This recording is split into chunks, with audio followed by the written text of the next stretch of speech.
할렐루야.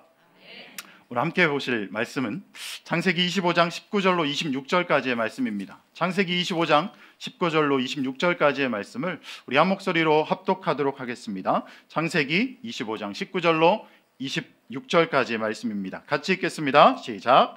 아브라함의 아들 이삭의 족보는 이러하니라. 아브라함이 이삭을 낳았고 이삭은 40세에 리브가를 맞이하여 아내를 삼았으니 리브가는 밧단 아람의 아람 족속 중 부두엘의 딸이요 아람 족속 중 라반의 누이더라. 이삭이 그의 아내가 임신하지 못하므로 그를 위하여 여호와께 간구하며 여호와께서 그의 간구를 들으셨으므로 그의 아내 리브가가 임신하였더니 그 아들들이 그의 태 속에서 서로 싸우는지라. 그가 이르되 이럴 경우에 내가 어찌할꼬 하고 가서 여호와께 묻자온대 여호와께서 그에게 이르시되 두 국민이 내 태중에 있구나. 두 민족이 내 복중에서부터 나누이리라. 이 족속이 저 족속보다 강하겠고 큰 자가 어린 자를 섬기리라 하셨더라.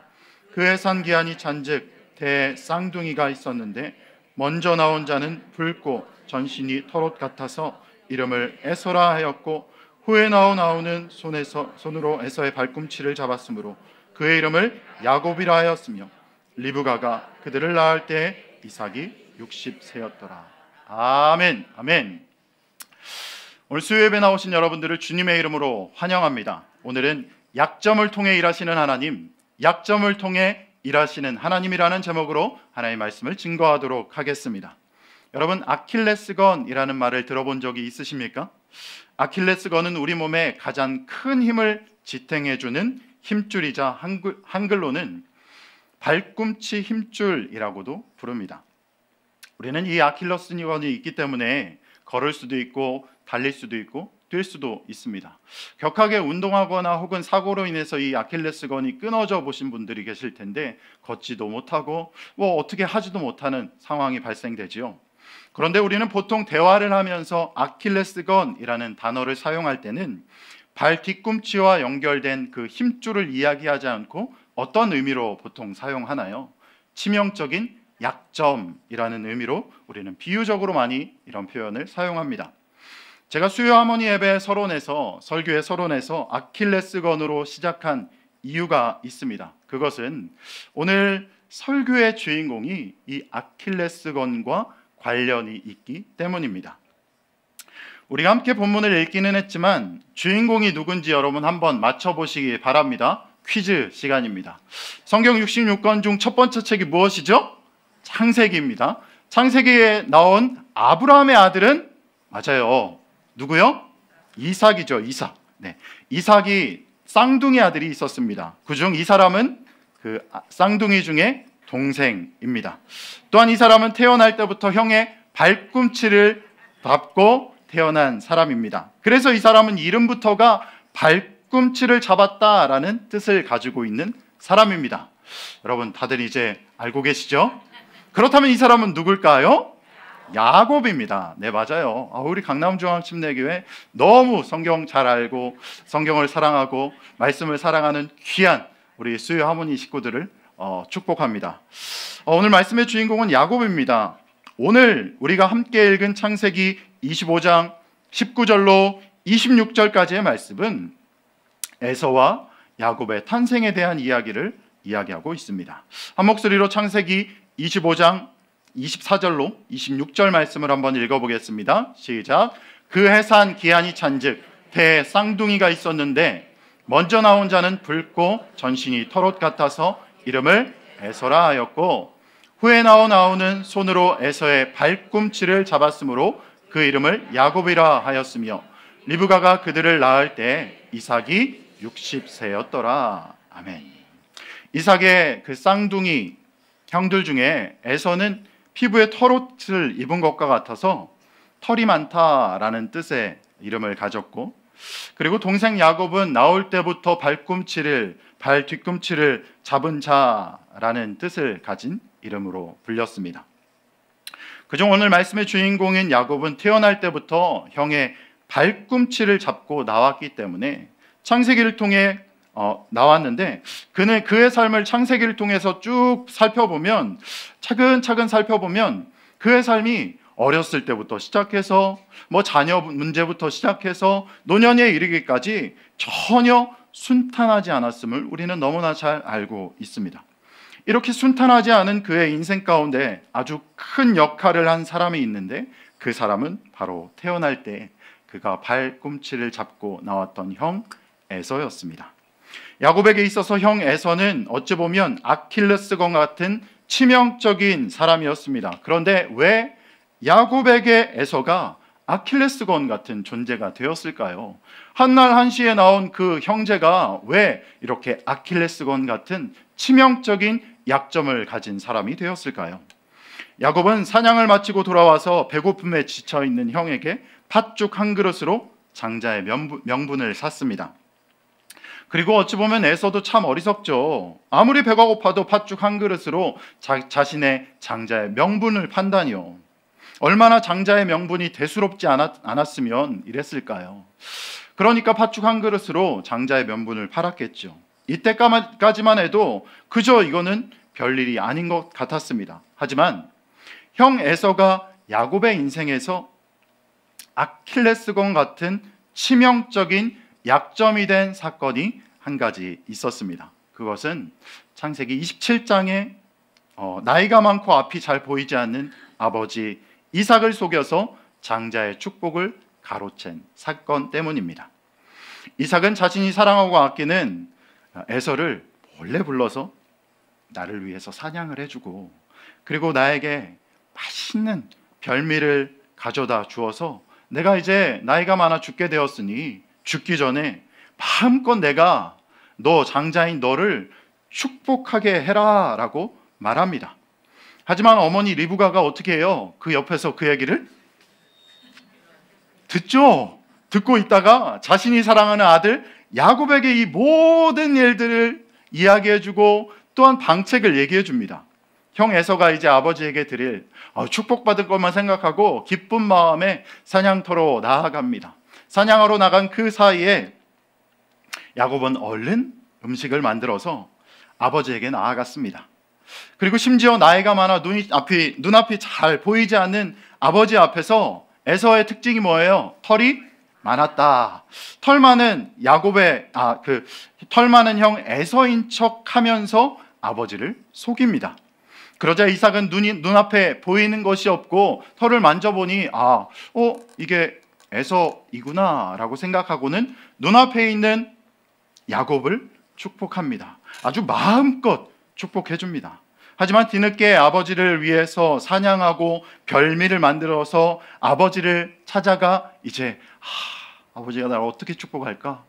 나 이제 어떻게 축복받을까? 라고 생각하며 아버지에게 나아갔는데 에서가 그만 야곱에게 속았다라는 것을 깨닫게 됩니다. 그리고 에서는 엄청난 분노를 쏟아냅니다. 창세기 27장 41절 말씀이에요. 같이 읽습니다. 시작. 그의 아버지가 야곱에게 축복한 그 축복으로 말미암아 에서가 야곱을 미워하여 심중에 이르기를 아버지를 곡할 때가 가까웠은즉 내가 내 아우 야곱을 죽이리라 하였더라. 뭐라고 얘기했어요? 내가 내 아우 야곱을 죽이겠다 라면서 그렇게 불같이 화내는 것을 볼 수가 있습니다. 에서는 자신이 받아야 될 장자의 축복을 가로챈 야곱을 죽이려고 마음을 먹었어요. 이제 형의 발꿈치를 붙잡고 태어난 야곱의 삶에서 형은 항상 이제 아킬레스건 같은 치명적인 약점이 되었습니다. 그런데 놀라운 것이 있어요. 뭐냐면 그것은 물을 마시고 말씀드리겠습니다.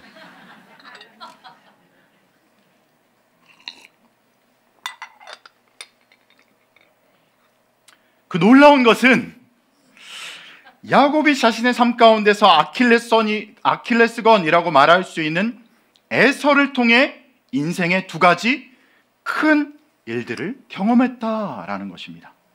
두 가지는 무엇일까요? 야곱의 인생에서 일어난 첫 번째 큰 사건은 바로 베델입니다.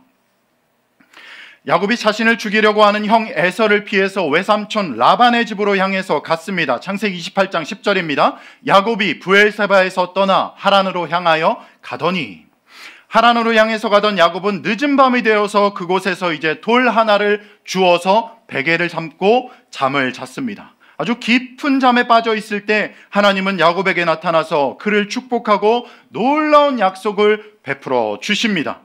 어떤 약속이냐고요? 한번 보겠습니다. 창세기 28장 12절로 15절까지의 말씀입니다. 같이 읽어보겠습니다. 꿈에 본즉 사닥다리가 땅 위에 서 있는데 그 꼭대기가 하늘에 닿았고, 또 본즉 하나님의 사자들이 그 위에서 오르락 내리락 하고, 또 본즉 여호와께서 그 위에 서서 이르시되 나는 여호와니 너의 조부 아브라함의 하나님이요 이삭의 하나님이라. 내가 누워있는 땅을 내가 너와 내 자손에게 주리니 내 자손이 땅에 티끌같이 되어 내가 서쪽과 동쪽과 북쪽과 남쪽으로 퍼져나갈지며 땅의 모든 족속이 너와 내 자손으로 말미암아 복을 받으리라. 내가 너와 함께 있어 어디로 가든지 너를 지키며 너를 이끌어 이 땅으로 돌아오게 할지라. 내가 내게 허락한 것을 다 이루기까지 너를 떠나지 아니하리라 하신지라. 아멘. 아킬레스건, 약점을 피해 달아나던 야곱에게 하나님은 이러한 엄청난 축복을 해주시는 것을 볼 수가 있습니다. 이후 아침에 눈을 뜬 야곱은 자신이 베고 있던 베개를 기둥 삼고 이제 그 위에 기름을 붓고 그곳의 이름을 하나님의 집이라는 뜻을 가진 베델이라고 불렀습니다. 그리고 야곱의 인생에서 일어난 두 번째 큰 사건, 그 사건은 바로 브니엘입니다. 뭐라고요? 브니엘. 20년 동안 외삼촌 라반의 집에서 고생하며 지내던 야곱에게 하나님께서는 이곳을 떠나라고 말씀하십니다. 창세기 31장 3절 말씀입니다. 여호와께서 야곱에게 이르시되 내 조상의 땅 내 족속에게로 돌아가라. 내가 너와 함께 있으리라 하신지라. 아멘. 여러분, 그런데 조상의 땅에는 누가 있습니까? 에서가 있죠. 에서. 자신의 아킬레스건이자 치명적인 약점인 형 에서가 그곳에 있었습니다. 야곱은 형과 헤어져서 20년이 지났음에도 불구하고 형이 너무나 두려워서 형을 만나러 가는 20년 만에 형을 만나러 가는 그 자리 가운데 버선발로 뛰어가지 않았고 자신보다 앞서서 심부름꾼을 먼저 보냈습니다. 그리고는 에서의 눈치를 살피는 거예요. 어떤지 좀 보고 와라 라고 하고는 그 심부름꾼이 돌아와서는 이렇게 얘기하죠. 그 심부름꾼이 전한 말을 딱 듣고는 두려움에 휩싸입니다. 창세기 32장 6절 7절 말씀인데요. 같이 읽어보겠습니다. 시작. 사자들이 야곱에게 돌아와 이르되 우리가 주인의 형 에서에게 이른즉 거느리고 주인을 만나려고 오더이다. 야곱이 심히 두렵고 답답하여 자기와 함께한 동행자와 양과 소와 낙태를 두 떼로 나누고. 아멘. 야곱이 어떻게 했어요? 형이 400명을 거느리고 자신을 만나러 온다는 말을 듣고 심각한 두려움에 빠집니다. 아주 소스라치게 놀랍니다. 왜 그러는 걸까요? 왜냐하면 야곱에게 있어서 형 에서는 아킬레스건이자 치명적인 약점이었기 때문입니다. 그래서 그는 자신의 아내와 재산을 둘로 나눠서 형 에서에게 먼저 보냅니다. 이거 다 형 거예요. 이거 다 형 겁니다 라고 하면서 먼저 보내는 것이죠. 그리고 그는 형을 만나기 앞서서 야복강에서 야복강을 앞에 두고 두려움에 떨면서 밤을 지새웠습니다. 형을 만나러 가기 전에 그 밤에 야곱은 어찌 마음 편히 잠들 수 있었을까요? 여러분, 큰일 앞두고 그리고 혹은 두려운 일 앞두고 밤잠 못 주무셔 본 적 다들 있으시잖아요. 진짜 이게 해결돼야 되는데 라고 하는 그 가슴 졸이면서 걱정해서 이 걱정이 해소가 되고 풀리면 아무런 걱정이 없을 텐데 그저 걱정만 하면서 그 밤을 지새고 있는 거예요. 그러면서 형 에서를 만날 그 두려움에 뜬 눈으로 야곱은 밤을 지새웠을 겁니다. 그때 하나님은 야곱에게 나타나서 밤새 야곱과 씨름을 하신 후에 야곱의 이름을 더 이상 야곱이라 부르지 않으시고 어떤 이름을 주십니까? 이스라엘이라는 이름을 주셨습니다. 창세기 32장 28절이에요. 읽어보겠습니다. 그가 이르되 내 이름을 다시는 야곱이라 부를 것이 아니요 이스라엘이라 부를 것이니 이는 내가 하나님과 및 사람들과 겨루어 이기었습니다. 아멘. 뭐라고 부른다고요? 야곱이 아니고 이스라엘이다, 이스라엘이다 라고 이렇게 말씀하고 있습니다. 또한 야곱은 약복강 나루에서 하나님을 만나고 그곳의 이름을 뭐라고 불렀냐면 브니엘이라고 불렀습니다. 32장 30절에서 이렇게 얘기하고 있습니다. 그러므로 야곱이 그곳 이름을 브니엘이라 하였으니 그가 이르기를 내가 하나님과 대면하여 보았으나 내 생명이 보존되었다 함이더라. 아멘. 저는 설교를 준비하면서 야곱의 인생에 일어난 두 가지 큰 사건 뭐였어요? 베델과 브니엘 사건을 통해서 하나님께서 일하시는 방법을 깨달을 수가 있었습니다. 야곱의 삶에서 일어난 두 가지 큰 사건은 야곱의 아킬레스건이자 치명적인 약점이었던 형 에서를 피해 도망가면서 일어났던 사건이었고, 또한 형을 만나러 가기 전에 일어났던 사건입니다. 비록 에서가 야곱에게 있어서 치명적인 약점이었지만 하나님은 그 약점을 통해서 야곱의 삶 가운데 그를 만나주셨고 약속을 더해주셨고 세심하게 품어주시고 안아주시고 일하시는 모습을 우리는 볼 수가 있습니다. 야곱의 인생을 통해서 알 수 있는 하나님의 방법은 우리 인생의 치명적인 약점이라고 생각하는 사람 혹은 상황 혹은 환경을 통해 일하시고 이를 통해 우리는 점점 하나님의 사람으로 성장시켜 주신다라는 것을 알 수가 있습니다. 그래서 오늘 말씀 제목도 이것입니다. 뭐예요? 오늘 말씀 제목이 약점을 통해 일하시는 하나님, 약점을 통해 일하시는 하나님, 이렇게 제목을 정했습니다. 그렇다면 여러분들의 삶은 어떻습니까? 우리는 인생을 살아가면서 좋은 일만 가득하면 좋겠지만 어디 우리네 인생이 그렇습니까? 한 가지 문제를 해결하고 야, 이 문제 해결했다, 야, 드디어 이 문제 해결했다 라고 뒤를 딱 돌아보면 두 가지 문제가 쌓여 있습니다. 승승장구했던 그 사업이 갑자기 부도를 맞아서 순식간에 가정의 경제가 기울어져 버리는 경우도 생기게 됩니다. 또한 건강만은 자부했던 이 사람이 나 가진 거 건강밖에 없어 라고 했던 그 사람이 어느 날 갑자기 찾아온 질병으로 인해서 자신뿐만 아니라 가족 그리고 목장에서 간절히 하나님께 기도하는 경우가 생기기도 하죠.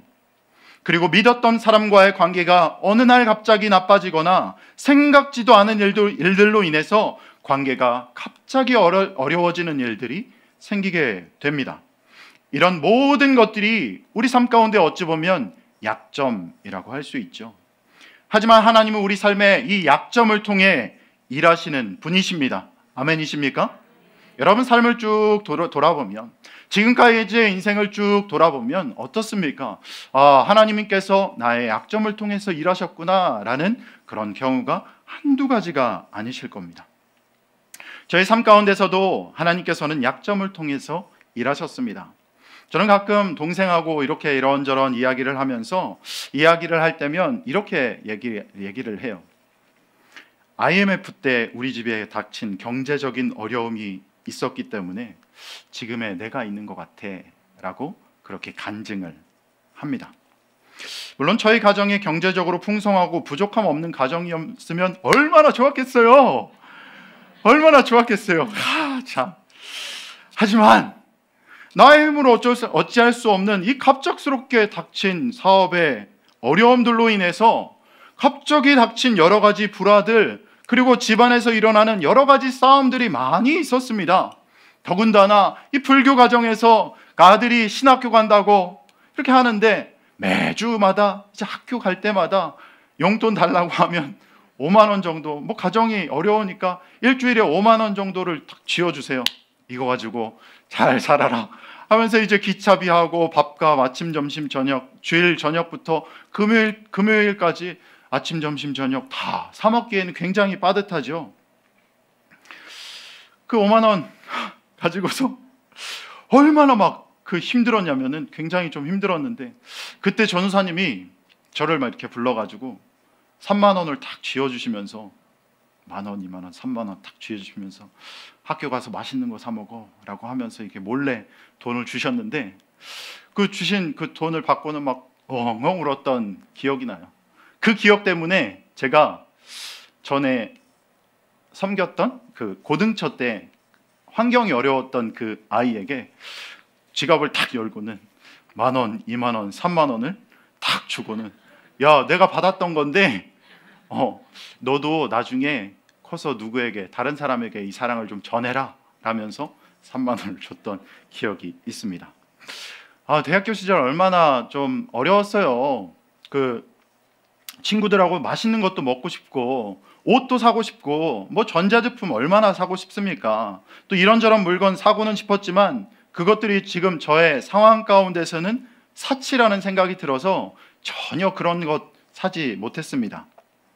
또한 친구들과 어울려서 외식이라도 할라 치면 저한테는 이제 50,000원밖에 없고 기차비로 10,000원 정도 쓰고 이제 40,000원으로 4일 5일을 버텨야 되는데 식당에도 잘 못 가는 거죠. 어찌 보면 갑작스럽게 가정에 불어닥친 이 경제적인 어려움이 저에게는 약점일 수 있었습니다. 어렵다고 누구 친구들에게 얘기할 수 있나요? 다른 사람들에게 얘기할 수 있나요? 나 돈 없어서 못 가 라고 어떻게 이야기할 수 있나요? 제 얼굴 보세요. 돈 없는 사람처럼 보입니까? 아니죠. 네. 못 가 라고 말하지 못하고 빼다 난 못 가, 나 좀 바쁜 일이 있어, 레포트 해야 돼 라고 하면서 뒤로 빼다 어쩔 수 없이 한번 가고 며칠 굶고 이런 일들이 막 비일비재했었죠. 이런 갑작스러운 어려움들이 저에게는 약점일 수 있었습니다. 그런데 지금 돌아와 보니 그 약점 때문에 저는 성장할 수 있었고 하나님께서 그 약점을 통해 일하셨더라고요. 그 약점을 통해서 침례신학대학교 침례교회에서 어찌 보면 유일무이하게 학부 기숙사 회장 그리고 신학대학원 기숙사 회장을 2번이나 한 사람입니다. 아마 물어보세요. 주변에 학부 기숙사 회장 그리고 신학대학원 기숙사 회장 이 2번 연달아 세워본 사람 알고 계세요? 라고 하면 없을 겁니다. 저밖에 없어요. 좀 교만한데 하나님.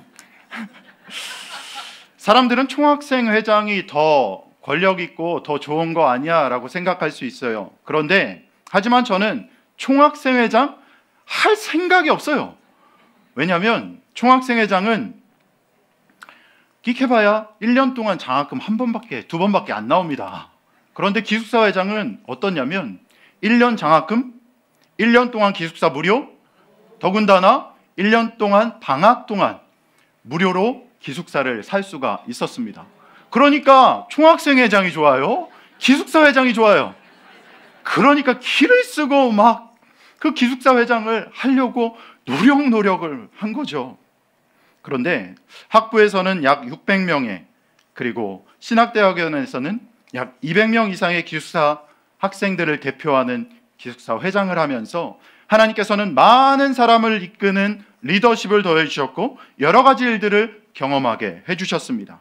또한 저의 약점이었던 가정의 어려움들로 인해서 일찍이 독립하게 하셨고 23살이라는 나이에, 지금 생각해보면 얼마나 어린지 모르겠어요. 23살이라는 나이에 이른 나이에 사역자의 길로 나아가게 하셨고 하나님의 일을 일찍부터 시켜주셨습니다. 갑작스럽게 닥친 가정의 어려움들이 저에게는 약점이었지만 지금 돌아보면 저는 이렇게 고백할 수가 있습니다. 나의 약점을 통해 일하신 하나님 감사합니다. 아멘. 하나님께 영광의 박수 올려드립니다. 나의 약점을 통해 나를 성장시켜 주신 하나님 감사합니다라고 저는 그렇게 고백할 수밖에 없어요. 며칠 전에 미디어팀에서 함께 봉사하는 자매님께 카톡 하나를 받았습니다. 이 자매님은 하나님께 주신 달란트를 가지고 열심으로 교회를 섬기며 봉사하는 자매입니다. 하나님께서 이 자매에게 비전과 사명을 더해 주셔서 미국의 유학길을 떠나는 비전을 더해 주셨습니다. 그리고 한 걸음 한 걸음 유학을 위해서 준비하고 있었어요. 그런데 이 자매가 유학을 가게 되면 지금 함께하고 있는 미디어팀 봉사를 하지 못하게 되고 그 자리를 대신해 줄 사람이 다른 봉사자를 구하지도 못한 상황 가운데 있었습니다. 그렇게 시간이 흐르고 올 1월로 계획했던 자매님의 유학이 재정적인 문제와 또 학교의 행정적인 여러 가지 오류들로 인해서 그런 많은 것들이 겹치면서 어그러지고 말았어요. 재정을 채우기 위해서 열심히 노력했지만 끝내 그 재정은 채우지 못했고 학교에 입학하지 못한다라는 것이 얼마나 서럽고 얼마나 힘들고 어려웠을까요? 그런데 그 자매는 저에게 이런 카톡을 보냈습니다. 목사님, 학교 측이랑 얘기하고 나서 결론적으로 봄 학기 현장 입학은 불가능하다고 해요. 기숙사 신청은 안 돼서요. 기숙사 신청도 안 돼서요. 재정적으로도 안 되는 게 비행기 표값이랑 공부를 위해 필요한 노트북을 구매하고 나면 수업료만 낼 수 있는 형편이라 이번 학기 입학은 어려운 상황이에요. 가을 학기로 미루고 7월 출국으로 6개월 더 준비하고 다시 기쁘게 살아보려고요. 돈이 없어서라는 게 좀 서럽게 만들기도 하는데요. 속상한 것도 사실이고요. 그렇지만 덕분에 교회 봉사를 더 같이 할 수 있게 됐어요 라는 이런 카톡을 보냈습니다.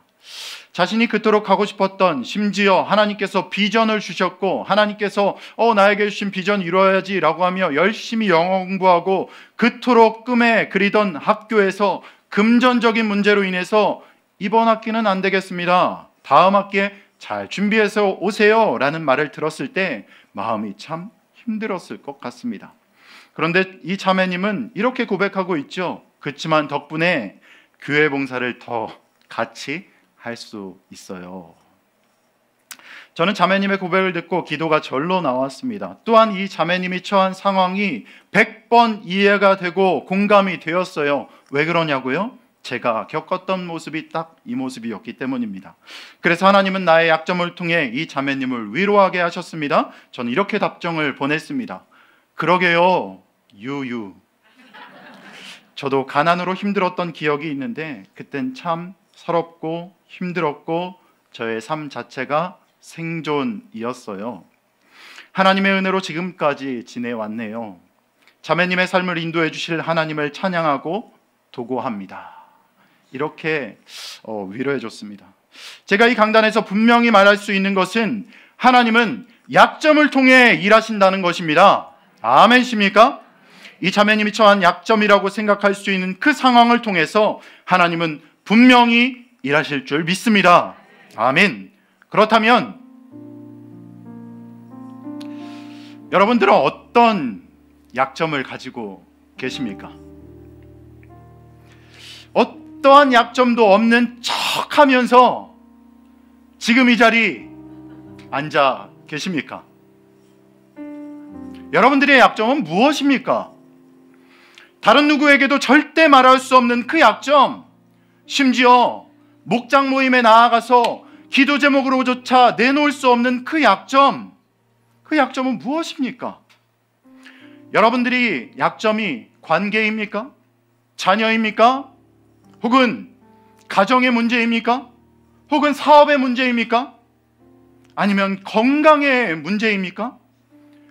여러분들의 약점이 어떤 것이라고 할지라도 하나님은, 여러분 잊지 마세요. 하나님은 여러분들의 약점을 통해 일하신다라는 것입니다. 하나님 앞에서 우리의 약점은 이제 더 이상 약점이 아닙니다. 이제는 그 약점을 하나님께 내어놓고 기도하심으로 약점을 통해 일하시는 하나님을 기대하시기 바랍니다. 담임 목사님 설교 중에 기억에 남는 문구가 있어서 여러분들에게 읽어드리겠습니다. 우리가 손을 들고 하나님께서 손을 들면 하나님의 손이 일하시고, 우리가 눈을 감으면 하나님께서 눈 떠 일하시고, 우리가 무릎 꿇으면 하나님께서 일어나셔서 일하십니다. 그런데 저는 여기서 한 가지 덧붙이고 싶습니다. 우리가 약점을 내어놓으면 하나님께서 그 약점을 통해 일하십니다. 우리의 약점을 통해 일하실 하나님께 찬양과 영광의 박수를 올려드립니다. 우리의 약점을 통해 일하실 하나님을 기대하시고 나의 약점을 강점으로 변화시켜 주실 주님만을 바라보며 나아가시는 저와 여러분들이 되시기를 주님의 이름으로 축원합니다. 이 시간 함께 찬양하실 때 하나님, 우리의 연약함 너무나 잘 아시죠? 우리의 약함을 통해 일하시는 하나님을 찬양하도록 하겠습니다.